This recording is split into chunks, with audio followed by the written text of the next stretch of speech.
Hey fanboys and fangirls, on today's episode of Technoid, the iPhone 14 is rumored to get a punch hole, but I'm not buying it. Also on today's episode, the iPhone SE3 rumors are back, but this time we have more information on the hardware specs and future release of the SE Plus.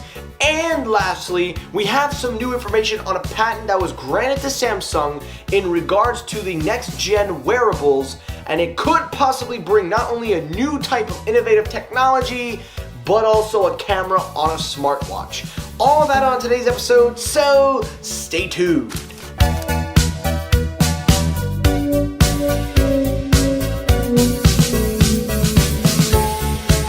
So story number one, the main story, the iPhone 14 Pro model. Now this one is really weird because I'm gonna come off the bat and say that I do not believe this story. But I'm reporting it anyway because I want to talk about it and I really want to dive into this because I don't understand where this came from. Now, in full disclosure, we have talked about a punch hole design iPhone. We have heard the reports that Apple is indeed working on that model as we speak. And yes, they are currently prototyping several units with a punch hole. But we never heard anything of the sorts where, Apple's gonna definitively roll out the punch hole. Well, according to several reports, seems not to be the case. Because according to several reports from the Elec, they are saying from a Korean website that Apple is going to launch a hole punch display for the 6.1 and 6.7 inch display iPhones. Now, previously we had heard this report from Ming-Chi Kuo. Now, you know and I know that Ming-Chi Kuo is one of the more reliable sources out there. And if there's anybody word that I'm taking, it's Ming-Chi Kuo. But this is coming to us from a website that claims, from what they claim, that apparently Apple has ordered several 100,000 plus panels to be made by Samsung with a hole punch, and that it's supposed to be 6.1 inches and 6.7 inches, and that they're going to release 4 iPhones, 2 of them with hole punches, 2 of them with notches, and they're going to drop the mini. And this story just started going all over the place, and yes, I'm gonna call BS. First reason why I'm calling BS is because it's very simple. Who in the ass would believe that Apple would put a hole punch on a phone when they put a notch on their laptops? So why would I believe that? But that's not the only reason. Number 2, if you go back to those Ming-Chi Kuo reports that Apple's working on a hole punch iPhone, he never said it was going to be the Pro lines.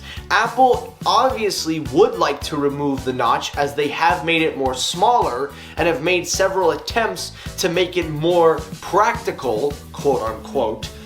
But they have also said that they want to experiment with it, as the technology for their hole punch would be something different to them.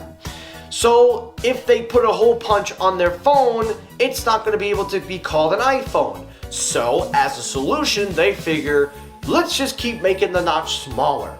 Or if they are going to put a punch hole, let's make it a pill shape. Oh Jesus, I just probably gave them an inspiration. But anyway, the main thing is, I don't think Apple is going to do it this soon.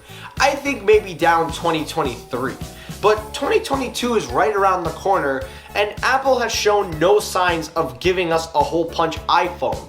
Now, I will tell you guys honestly and wholeheartedly, I would love a hole punch iPhone. Personally, I would take that over the notch any day. Now, to all you Apple sheeps that say the notch is not bad, you ignore it, stop. Stop trying to defend, just stop. We are in 2021, about to go to 2022. 2017, the notch came out. 18, 19, 20, 21. 4 years. 2022 will mark the 5th year. How much more time are you going to keep accepting this notch? It literally houses Face ID, but that's not saying much. That's like saying the shit that I took last night was better than the shit that I took this morning. So stop trying to defend shit.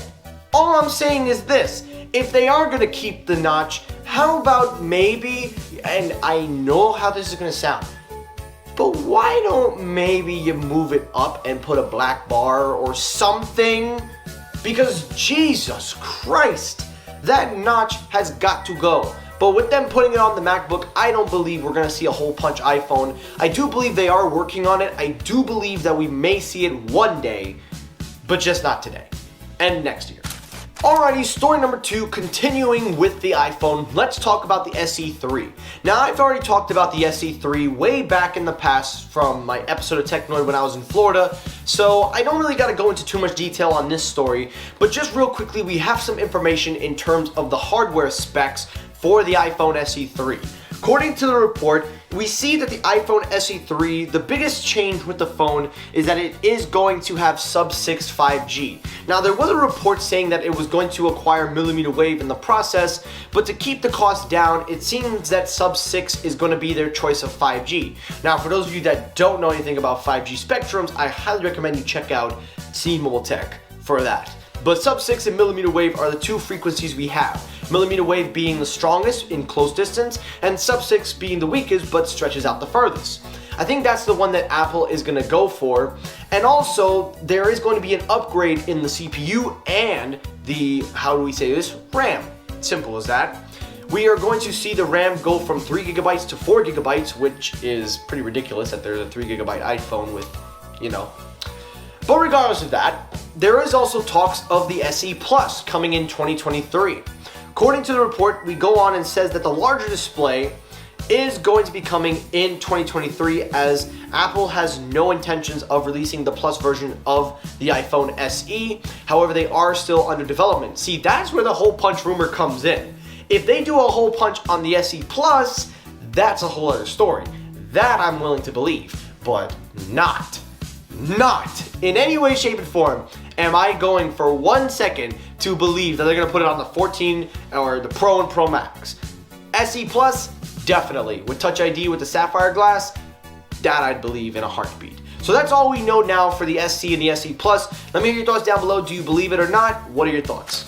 And last story, the final story. Now this one ties into my giveaway question that we are going to ask at the end of the video. By the way, I still have a giveaway going, so if you guys have not been a part of the giveaway, you gotta watch these videos and watch my live stream on Twitter and also YouTube to recap how to be a part of it. But the last story, the final story, let's talk about that patent that Samsung was awarded. Now this patent shows off a futuristic design of a smartwatch. Now the smartwatch is in the patent shows to be a rollable design. The rollable concept of being able to expand the watch to a bigger length from making it a circle to a more wider oval, which kind of sounds But one of the benefits with this patent is that it shows the possibility of a camera built into the watch. Now, of course, this will work with, as you know, the whole rollable technology that Samsung has with their hinge mechanism. We also know that they do have very good under-display camera technology with the full display, as they have a pretty good fold with that. But the main thing is really the camera inside of the watch, because a lot of people have been asking for a camera in a smartwatch. A lot of people have been craving for that, and I used to think it didn't make any sense, but up until recently I thought, maybe why not? I mean, I know a lot of people are gonna do FaceTime videos on there, that'd be pretty cool, but I don't know how that'd be on your battery, that's another story. But regardless, the patent shows off a rollable smartwatch with a camera built in, and I think the concept's cool. I don't know how the execution would be, so let's get that giveaway question. The question for the giveaway is this: Can Samsung actually make a rollable smartwatch? And if so, what do you think they'd call it?